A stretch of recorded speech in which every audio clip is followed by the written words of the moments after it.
बिस्मिल्लाहिर्रहमानिर्रहीम। अस्सलामुअलैकुम dear students, मैं हूं हबीबुल्लाह कमर और आप देख रहे हैं theITeducation.com।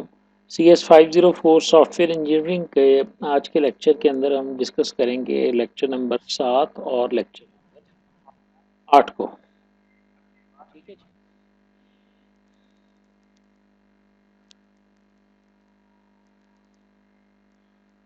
हाँ जी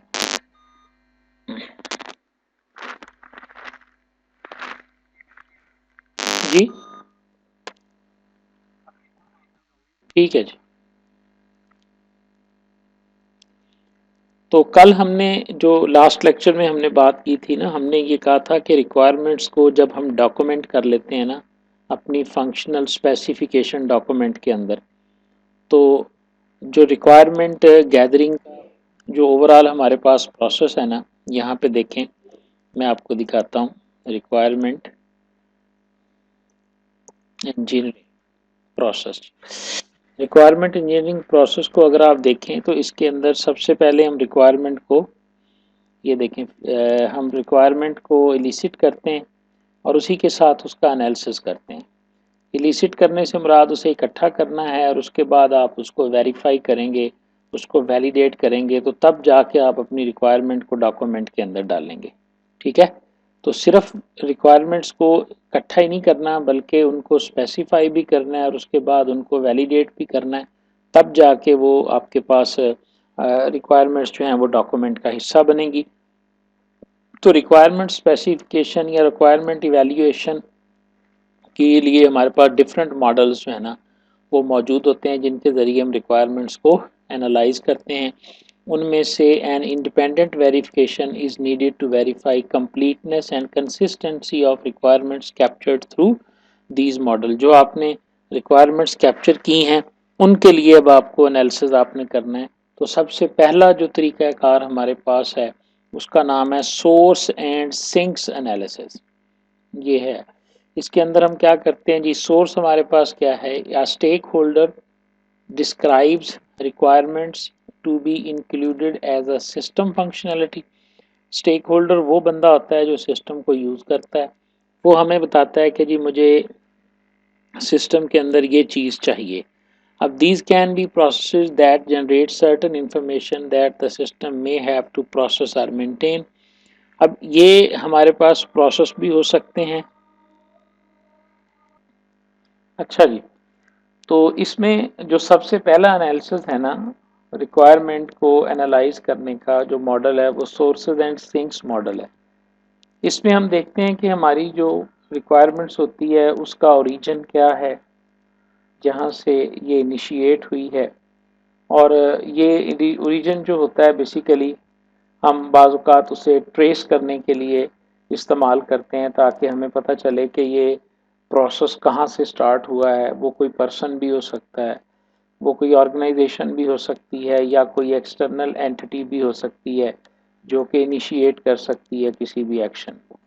तो ये सोर्सेज और सिंक्स का जब आप एनालिसिस करते हैं ना, तो इससे आपको इंफॉर्मेशन या रिक्वायरमेंट की वैलिडेशन हो जाती है कि वाकईतन ये रिक्वायरमेंट किसी भी पर्सन की तरफ से या सिस्टम के अंदर इनिशिएट हुई है और फिर ये चाहिए भी है, ज़ाहिर है। अब ये अगर इनिशिएट हुई है तो ज़ाहिर है किसी न किसी को चाहिए होगी।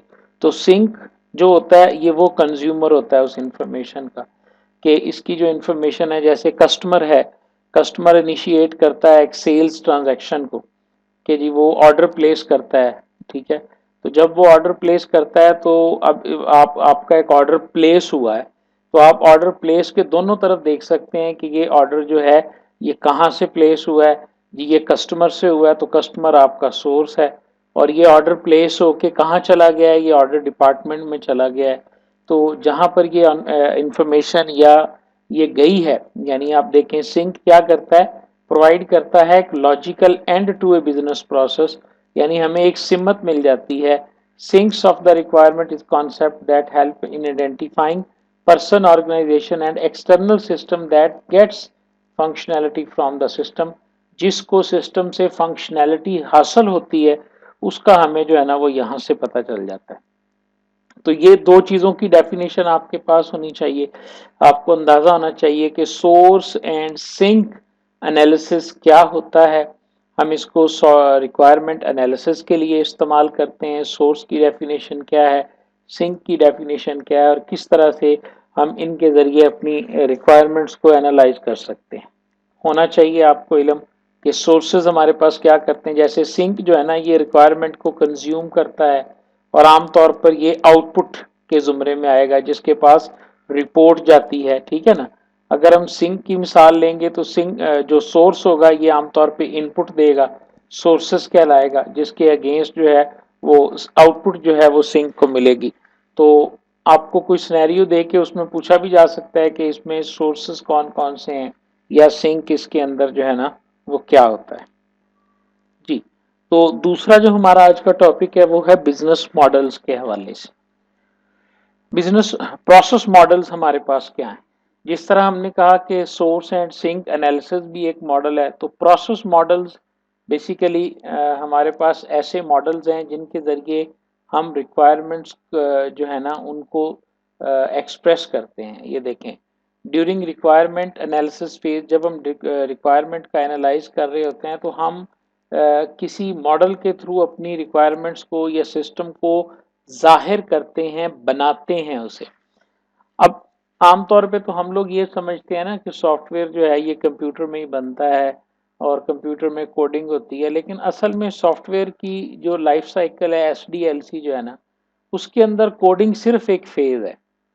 उससे पहले रिक्वायरमेंट एलिसिटेशन, ये सारी नॉन कोडिंग एक्टिविटीज़ हैं, फिर उसका एनालिसिस होता है, फिर उसका डिज़ाइन बनता है, पता नहीं कितनी डायग्राम्स बनती हैं और कितना कुछ होने के बाद जो है ना वो एक मरहले के अंदर ये आता है जी कि अब आप इसकी कोडिंग करें और फिर वो कोड लिखा जाता है। तो आमतौर पे ये जो नॉन कोडिंग वर्क है ये बेसिकली प्रोसेस मॉडल्स होते हैं, ये डॉक्यूमेंटेशन टेक्निक्स होती हैं, ये लॉजिकल डिज़ाइनिंग मेथड्स होते हैं जिनके ज़रिए हम अपने सिस्टम को जो है ना वो ड्रॉ करते हैं या बताते हैं। तो प्रोसेस मॉडल में भी हम क्या करते हैं कि सिस्टम को आमतौर पे पिक्चोरियल फॉर्म के अंदर, ये देखें जी, pictorial and content explanation of the diagram. जब आप किसी सिस्टम को तस्वीरी शक्ल में या डायग्राम्स की मदद से बनाते हैं तो ये सिस्टम को इस तरीके से स्पेसिफाई करना, डेवलप करना, डिज़ाइन करना, ये मॉडलिंग कहलाती है उसकी, कि हम अपने सिस्टम को मॉडल कर रहे हैं। तो सिस्टम चूंकि डिफरेंट प्रोसेसेस की मदद से बना होता है, हम पूरे सिस्टम को एक प्रोसेस के तौर पे कंसीडर करते हैं, फिर उन प्रोसेसेस को हम सब प्रोसेसेस के तौर पे कंसीडर करते हैं, और इसी तरह हम उसको यानी बिगर लेवल से लेकर स्मॉलर कॉन्टेक्स्ट लेवल की तरफ चलते जाते हैं तो आखिरकार हम एक फंक्शनल लेवल के ऊपर आ जाते हैं। और यही एनालिसिस है, यही सॉफ्टवेयर की डेवलपमेंट है। आपने अगर एक कार को बनाना है तो आप शुरू कार बनाने से करेंगे, लेकिन आप आखिर तक जाएंगे, कार है, फिर उसकी बॉडी है, फिर उसके अंदर इंजन है, फिर इंजन के अंदर पुर्जे हैं। तो इसी तरह आप अपने एनालिसिस को भी इसी तरह गो थ्रू करते हैं। सॉफ्टवेयर इंजीनियरिंग बेसिकली है ही ये कि जितने इंजीनियरिंग के प्रिंसिपल्स हैं जो मैकेनिकल, इलेक्ट्रिकल या इंजीनियरिंग में यूज़ होते हैं, उन तमाम प्रिंसिपल्स को मद्देनज़र रखते हुए जब सॉफ्टवेयर को बनाया जाएगा तो सॉफ्टवेयर भी उसी तरह बनेगा जिस तरह एक कार डिज़ाइन होती है। कभी ऐसे नहीं हुआ कि कार बन के मार्केट में आई हो और उसके बाद पता चला हो कि नहीं यार, इस कार के अंदर तो ये एक फॉल्ट रह गया है, इस फॉल्ट की वजह से ये सारी कारें जो है ना ये बदलनी पड़ेंगी। लेकिन हम ये जानते हैं कि सॉफ्टवेयर के अंदर बग्स आते रहते हैं, फिर उनको सर्विस पैक्स के थ्रू ठीक किया जाता है। तो इस आप कह लें कि इस मुशक्क़त से बचने के लिए जो सॉफ्टवेयर इंजीनियर्स हैं, जो प्रोग्रामर्स हैं, उन्होंने ये डिसाइड किया था कि हम तमाम सॉफ्टवेयर्स को इंजीनियरिंग प्रिंसिपल्स के तहत जो है वो डिज़ाइन करेंगे। तो उसी सूरत में कोडिंग के अलावा जितना काम था, ये उसको ड्रॉ करना, लॉजिकल डिज़ाइन बनाना, फिजिकल डिज़ाइन बनाना, मॉडलिंग करना। ये देखें ज़रा नीचे, अब एक हॉस्पिटल का बिजनेस मॉडल बना हुआ है। ठीक है, इनको हम लॉजिकल मॉडल्स भी कहते हैं। जब हम पेपर पे ड्रॉ करते हैं, डिजाइनिंग करते हैं, तो इन्हें हम मॉडल्स कहते हैं। ये देखें जी आप, ये एक बिजनेस प्रोसेस मॉडल है। The first model we look at it is called a business process model. This model provides a high level picture view of business process. Business से मुराद यहाँ कारोबार नहीं है, यहाँ बिजनेस से मुराद है कि जो एक सिस्टम के अंदर कोई भी काम होता है ना, उसकी इसकी वो बात कह रहा है। अब आप देखेंगे एक हॉस्पिटल सिस्टम को उसने मॉडल किया हुआ है जी। ये रजिस्ट्रेशन होगी जी, यहाँ पे ओपीडी की विजिट स्लिप बनेगी, यहाँ एक आईपीडी की विजिट मिलेगी, यहाँ चेंज पेशेंट स्टेटस है, ये चेंज पेशेंट सर्विसेज हैं, ये कलेक्ट और रिकॉर्ड कंपनी डॉक्यूमेंट आता है जी। फिर ओपीडी रिक्वायर्ड सर्विसेज को डिज़ाइन असाइन किया जाता है, एलोकेट किया जाता है रूम बेड, यहाँ पे कैश एडवांस वगैरह उससे रिसीव किया जाता है और उसके बाद उसे ओपीडी स्लिप इशू कर दी जाती है, कैश पेमेंट रिसीव्ड इशू।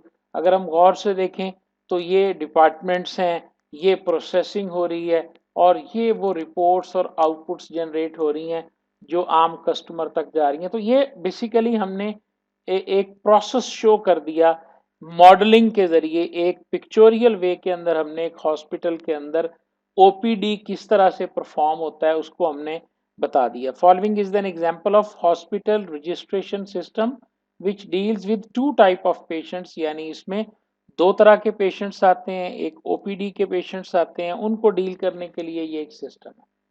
समझ आ गई बात की यहाँ पे? तो इस तरह हम मुख्तलिफ सिस्टम्स के जरिए इन्हें जो है ना वो डिजाइन करते हैं। अब इसके अंदर जी जी, इसके अंदर फिर वही बात आ जाती है। ये तो इसी मॉडल की तफसील है ना, इसको तो आपको याद करने की जरूरत नहीं। बाज़ औक़ात पेपर में वो दे भी देता है कि जी आपकी बुक के अंदर जो हॉस्पिटल मैनेजमेंट सिस्टम डिज़ाइन किया गया है उसके बारे में बताएं, लेकिन ये हार्ड नहीं होता। जो असल चीज़ इसके अंदर समझने वाली है वो वही है जो हम पीछे पढ़ के आए थे कि एक इसका लेवल होते हैं, लेवल्स की बुनियाद पे हम इसे डिफाइन करते हैं कि हम इसके अंदर तमाम प्रोसेसेस को यूज़ करते हैं, एक्टिविटीज़ जो यूज़र परफॉर्म करता है, जिन कामों को ऑटोमेटिक तरीके से यानी आप प्रोग्राम्ड करेंगे, जिनके लिए एल्गोरिदम लिखे जाएंगे, वो सारी चीज़ें इसके अंदर जो है ना वो मेंशन की जाती हैं। ठीक है, बिजनेस डोमेन या डोमेन मॉडल्स या बिजनेस डोमेन से मुराद ये होती है कि जिस मतलब जिस डोमेन का आप सॉफ्टवेयर बना रहे हैं उसका नॉलेज आपके पास होना चाहिए। यानी अगर आप एजुकेशन से रिलेटेड बना रहे हैं सिस्टम, तो आपको उसको उस डोमेन के बारे में आपको पढ़ना पड़ेगा, उसमें कौन कौन से सोर्सेज हैं, उसके कौन कौन से सिंक्स हैं। ठीक है ना, इस तरह करके आपको उसके बारे में चीज़ों का इल्म होना चाहिए। अगर आप एक एजुकेशन देखो ना, एक सॉफ्टवेयर इंजीनियर को तो नहीं पता उसने मार्केट में जाके इन्वेंट्री सिस्टम बनाना है, एजुकेशन सिस्टम बनाना है, या उसने कोई मैन्युफैक्चरिंग सिस्टम बनाना है, उसने पेरोल के लिए काम करना है, या उसने तो वो तो उसके सामने कोई भी एरिया, कोई भी इंडस्ट्री आ सकती है और उसने उसके लिए सॉफ्टवेयर लिखना होगा।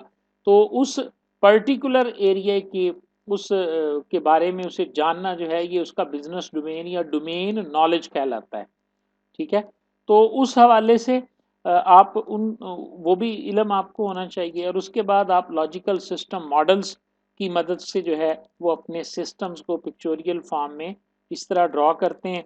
ठीक है, लेक्चर नंबर 8 में हम देखेंगे कि ये एक और मॉडल भी हमारे पास है। ये तो था ना, हम पीछे पढ़ के आए हैं इसके बारे में, कॉन्टेक्स्ट लेवल 0 1, और जिस तरह हम डिटेल में जाते जाएंगे वो आगे हमारे पास जो है ना वो मज़ीद वो मॉडल्स जो हैं वो एक्सप्लेन करते चले जाएंगे। डाटा फ्लो डायग्राम भी एक प्रोसेस मॉडल है, फ्लो चार्ट भी एक प्रोसेस मॉडल है। ठीक है, और इसी तरह कॉन्टेक्स्ट लेवल की जो डायग्राम्स हैं ये भी एक प्रोसेस मॉडल है। एक्टिविटी डायग्राम, ये जितनी भी डायग्राम्स हैं ये बेसिकली सारी की सारी मॉडलिंग टेक्निक्स हैं जिनके ज़रिए हम अपने सिस्टम के लॉजिकली डिज़ाइन कर रहे होते हैं with the help of different type of diagrams. ठीक है, लेक्चर नंबर 8 के अंदर जिस तरह पीछे मॉडल पढ़ा है, इसी तरह एक और तरीक़ाकार है, इसे हम कहते हैं स्टेट ट्रांजिशन डायग्राम्स। ठीक है, अगर आप थ्योरी ऑफ ऑटोमेटा पढ़ चुके हैं तो ये लफ्ज़ आपके लिए नया नहीं होगा, और अगर आपने नहीं पढ़ा तो फिर ये देख लें जी। ये एसटीडीज जो होती हैं ये भी बेसिकली एक टेक्निक है जिसके ज़रिए हम अपने डोमेन नॉलेज को डॉक्यूमेंट करते हैं। डोमेन नॉलेज क्या है, मैं अभी बता के आ रहा हूँ। किसी भी पर्टिकुलर शोबे का इल्म जो होता है वो उसे हम डोमेन नॉलेज कहते हैं। ठीक है, जैसे मेडिकल शोबे का, अब आपने पूरी ज़िंदगी सॉफ्टवेयर इंजीनियरिंग की है, लेकिन आपने आज तक जो है वो मेडिकल के लिए कोई सॉफ्टवेयर नहीं बनाया। तो जब आप मेडिकल के शोबे के लिए बनाएंगे सॉफ्टवेयर, तो जाहिर है आपको उस डोमेन को पहले थोड़ा सा समझना पड़ेगा कि इसमें कौन सी टर्म्स जो है ना वो यूज़ होती हैं। क्योंकि सॉफ्टवेयर इंजीनियर के लिए तो हर शय इनपुट प्रोसेस और आउटपुट ही है, चाहे वो मरीज का डाटा है, चाहे वो एम्प्लॉय का डाटा है, चाहे वो किसी मशीन का डाटा है। ठीक है ना, हमारे लिए तो इनपुट्स हैं, आउटपुट्स हैं, वेरिएबल्स हैं, लूप्स हैं। हम तो प्रोग्रामर हैं, हम इसी चीज़ को जानते हैं जी। In many cases, information flow from one place to other, and at each place, certain action is taken on piece of information before it moves to the next place. एक सादा सा रूल ये है, यानी इंफॉर्मेशन जो है ना वो एक जगह से निकलती है, दूसरी जगह पे जाती है, लेकिन इस दौरान उसके ऊपर कोई ना कोई एक्शन जो है वो परफॉर्म होता है। और वो एक्शन हमारे पास क्या हो सकता है, उसने एक एग्जांपल दी है। A file is in office is a typical example कि ऑफिस के अंदर एडमिशन फाइल काउंटर पे जमा होती है, फिर वो एडमिशन कमेटी के पास जाती है, वहाँ उसको वेरीफाई करने के बाद एक्सेप्ट या रिजेक्ट किया जाता है। एक्सेप्ट होने की सूरत में वो फिर किसी दूसरे बंदे के पास चली जाती है, रिजेक्ट होने की सूरत में। तो ये इसी तरह आपके सिस्टम के अंदर आपका डाटा जो है वो मूव कर रहा होता है। तो अगर हम गौर से देखें तो ये जो स्टेट्स हैं और ये जो ट्रांजिशन है, ये डायग्राम्स हमारे पास बनाई जा सकती हैं कि जी ये डाटा यहाँ पे एंटर हुआ, उसके बाद जब आगे गया तो इसके अंदर ये तब्दीली आ गई, इसकी स्टेट अब चेंज हो गई है, फिर इसकी स्टेट चेंज हो गई है। तो अगर हम गौर से देखें तो डाटा जो है एक प्रोसेस के अंदर डिफरेंट स्टेट्स के अंदर जो है ना वो चेंज हो रहा होता है। एक नज़रिया ये भी है, एक तरीका ये भी है सिस्टम को डिफाइन करने का या ड्रॉ करने का, जिसे हम स्टेट ट्रांजिशन डायग्राम्स कहते हैं। अब ये इसके बारे में लिखा हुआ है जी कि स्टेट जो है ना ये लाइफ साइकिल है, और ये एग्जांपल कहाँ से ली गई है, और ये मैं आपको सिर्फ इसके बारे में बताता हूँ कि स्टेट ट्रांजिशन डायग्राम जो होती है, इसमें स्टेट्स होती हैं और उनका स्टेटस होता है। जो चीज़ें इसके अंदर हम देखते हैं, इनकी स्टेट्स हमारे पास कौन कौन सी होती हैं। इसमें सबसे पहले क्यूड स्टेट होती है। ए triple report is an cued state. Cued state वो होती है जहां पर आपके जॉब्स आके जमा होते हैं, थोड़ी देर के लिए रुकते हैं। ठीक है, इसी तरह ओपन एंड एक्टिव स्टेट हमारे पास होती है। Becomes open when appropriate action is to resolve. जब आप इनिशिएट करते हैं तो ये ओपन एंड एक्टिव में चली जाती है। ट्रबल में भी, अब जब ये हमारे पास ओपन एंड एक्टिव होती है तो हम इसे हाफ ऑफ पर्सन या ट्रांसफर्ड या रेफर्ड इस तरह के नाम से भी देख सकते हैं। फिर इसने क्या होना है, इसने डेफर्ड भी हो सकती है वो स्टेट्स जो है। ये क्या है, this state indicates that corrective action to resolve the trouble has been postpone. आपका जो भी एक्शन था आपने उसे, यानी जैसे कल हम जो पढ़ रहे थे पिछले लेक्चर में कि हमने डिलीट किया, डिलीट करके जब हम कंफर्म करने लगे तो उस वक्त हमने उसको कैंसिल कर दिया। तो फिर क्या होगा कि जो डिलीट ऑपरेशन था वो आपका पोस्टपोन हो जाएगा जी। ठीक है, तो इसी तरह ये देखें क्लियर्ड स्टेट क्या होती है कि एक ट्रबल रिपोर्ट जो है is moved from agent to cleared state when it determines that the trouble has been resolve. जब आपने उसको रिजॉल्व कर लिया तो आपने उसे क्लियर कर दिया, क्लियर करने के बाद अब आपका वो चूंकि सोल्यूशन रिजॉल्व हो गया है, तो this state indicates that trouble resolution process is complete. अब ये कंप्लीट हो गया है। डिसेबल स्टेट हमारे पास क्या होगी, is exhibited when trouble reports information cannot be updated due to local condition। कोई ऐसी शर्त लग गई, कोई ऐसी एरर आ गई जिसकी वजह से आप अपडेट नहीं कर पाए, तो ये डिसेबल स्टेट कहलाएगी। इस तरह ये है, ये देखें जी ज़रा, ये इसकी अब डायग्राम है। आपकी जो हैं आपके ऑर्डर्स हैं, फ़र्ज़ करें आपके ऑर्डर हैं जी, आपका ऑर्डर आता है तो एक क्यू में लगते जाते हैं।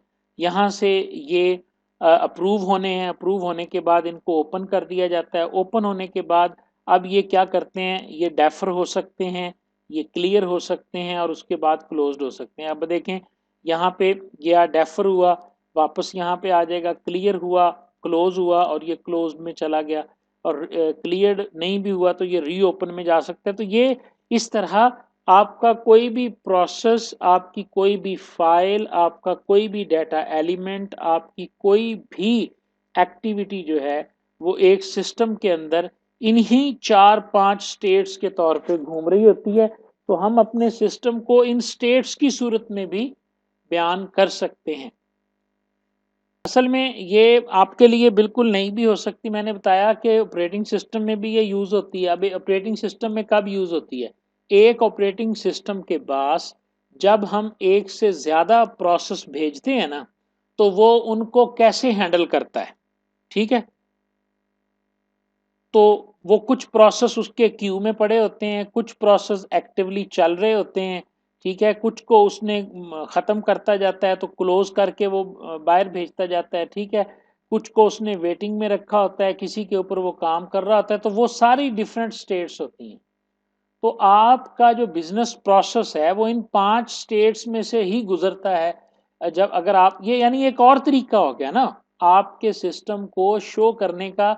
अब आप देखें, हमने एनालिसिस के 3 तरीके पढ़ लिए। एक क्या है, सोर्स एंड सिंक एनालिसिस के जरिए, एक हो गया प्रोसेस मॉडलिंग के जरिए, तीसरा तरीका हो गया हमारे पास स्टेट ट्रांजिशन डायग्राम्स के जरिए। हम अपने सिस्टम को, हम अपने प्रोसेसेस को या बिजनेस एक्टिविटीज को डॉक्यूमेंट कर सकते हैं, शो कर सकते हैं या दिखा सकते हैं। ये अब हमारे पास चौथा तरीका है, arranging information in tabular format. एक और तरीका भी है, ये देखें जी, international function point user group counting का ये मैनुअल है, उसमें से ये तरीका लिया गया है। इसमें हम हर सिस्टम के अंदर जो चीज़ें होती हैं ना, उसे एक्सटर्नल इनपुट, एक्सटर्नल आउटपुट और इसी तरह एक्सटर्नल इंक्वायरी, और ये इस तरह हम इसको ना 3 हालतों में जो है ना वो डिवाइड कर लेते हैं।